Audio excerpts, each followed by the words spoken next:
What about how long I need to spend? When I sit down, do I need to have a good hour free, or can I start smaller? What should I do? Well, I'm really glad you asked that question because it kind of has a twofold answer. You know, I think in the beginning, if somebody has never studied, they probably are going to have some kind of disciplinary guideline. You might want to say, you know, I'm going to start with 15 minutes, or, you know, I'd like to eventually get up to studying an hour a day, but I've never studied at all. So, I mean, unless there's a special gift of God on you to just start studying, then you need to just start with 15 minutes a day, or, you know, start with praying, you know, just keep it simple. Start by just talking to God in the morning. Mm-hmm. But eventually, where I would like to see people get to is to where they don't count how long they study. Mm-hmm. They don't count how long they pray.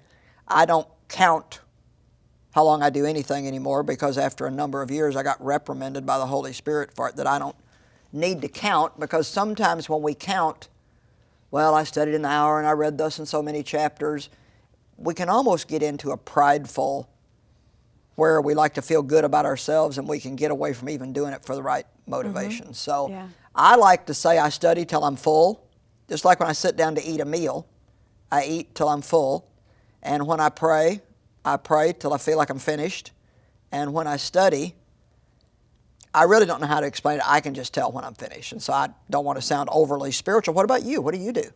You know, I find that it really depends on the season that I'm in. Mm-hmm. And I think a lot of us who've been studying the Bible for years and years do see kind of ebbs and flows mm-hmm. in not only the time we spend with God, but even what we get out of it, which mm-hmm. is not God changing, it's us changing. Well, we have what they call dry seasons, exactly. where you're having to do it more strictly just by faith yeah. than what you're getting out of it. And you know, Ginger, a lot of people read the Bible through every year, and you know, I think that's awesome. If that's the way God leads a person. It hasn't worked for me simply because I'm a teacher. And so, and that, I probably shouldn't say it like that, because there's probably a lot of teachers that do read the Bible through every year.